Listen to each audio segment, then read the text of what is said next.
नमस्कार, आप देख रहे हैं टाइम्स न्यूज और मैं हूं आपके साथ कंचन। इंदौर में एरोड्रम पुलिस को 2 दिनों तक अपहरण के मामले में परेशान करने वाले को लेकर चौंकाने वाला खुलासा पुलिस द्वारा किया गया है, जिसमें पुलिस ने 3 युवकों के पास से पवन जैन को आजाद कराया तो वहीं तीनों आरोपियों को भी गिरफ्तार किया गया है। पूरे मामले में जानकारी देते हुए डीसीपी विनोद मीणा द्वारा खुलासा किया गया कि इंदौर में रहने वाले पवन जैन नामक व्यक्ति के अपहरण से जुड़ी है कहानी, जिसमें पवन जैन कपड़े का व्यापार करते थे। कपड़े के व्यापार में काफी नुकसान हो गया था, उसके कारण वह वेटिंग अप में पैसा लगाने लगे थे और इसी के सिलसिले में अपने घर से बोलकर निकले थे कि वह जयपुर जा रहे हैं, लेकिन रास्ते में वह गजराज नामक व्यक्ति से मुलाकात करते हैं और फिर गजराज को कहते हैं कि तो वही डेटिंग ऐप में पैसा लगाकर पैसा कमा सकते हो। जब गजराज ने 50 रुपए 1000 लगा है और वह हार गया तो उसके बाद में गजराज ने कहा कि मेरे फूफा है, वह भी इसमें पैसा लगाना चाहते हैं। उसके बाद वह राजगढ़ गए और वहां से पर भी उनके द्वारा फूफा से पैसे लगवाए गए, वह पैसे भी हार गए। उसके बाद में वह वापस से शिवपुरी है, यहाँ पर भी एक व्यक्ति से पैसा लगवाया गया, वह अभी हार गए। इस तरह से जब 3 व्यक्ति हार गए तो तीनों व्यक्ति ने पवन जैन को अपने पास बैठा लिया और कहा कि पैसे वापस करवाओ, नहीं तो तुम्हें जाने नहीं देंगे।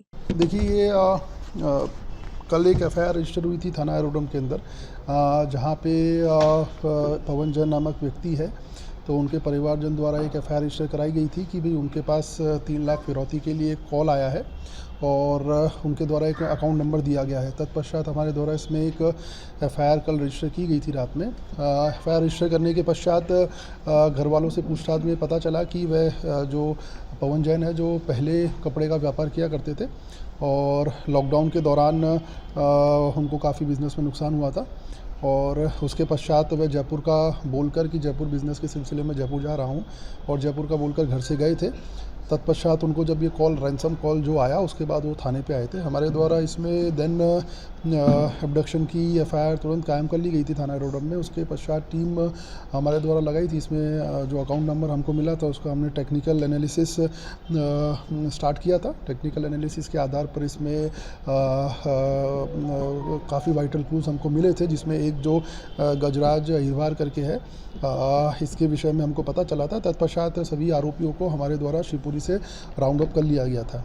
राउंड अप करने के पश्चात इसके अंदर जो कहानी आई वो इस प्रकार से थी कि ये जो पवन जैन था, ये जो गेमिंग ऐप्स होते हैं, बैटिंग ऐप्स होते हैं, उसके ऊपर बैटिंग करता था और 1 का 2 गुना 3 गुना 4 गुना इस प्रकार के पैसे कमाने का दावा किया करता था। तो जो गजराज अहिरवार था वो इसके संपर्क में आया था और इसके द्वारा उससे 50,000 रुपये बैटिंग में लगवाए थे, जो वह हार गया था। तत्पश्चात इन दोनों ने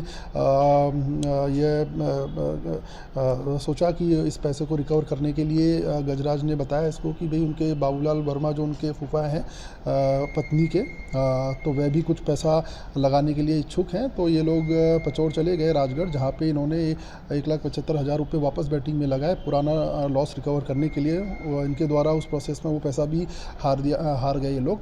तत्पश्चात ये बाबूलाल वर्मा और गजराज अहिरवार द्वारा अपने पैसों को इससे वापस लेना चाहा गया। उनको ऐसा प्रतीत हुआ कि अब हमारे पैसे नहीं देगा और हमारे पैसे अब दुगने नहीं होंगे।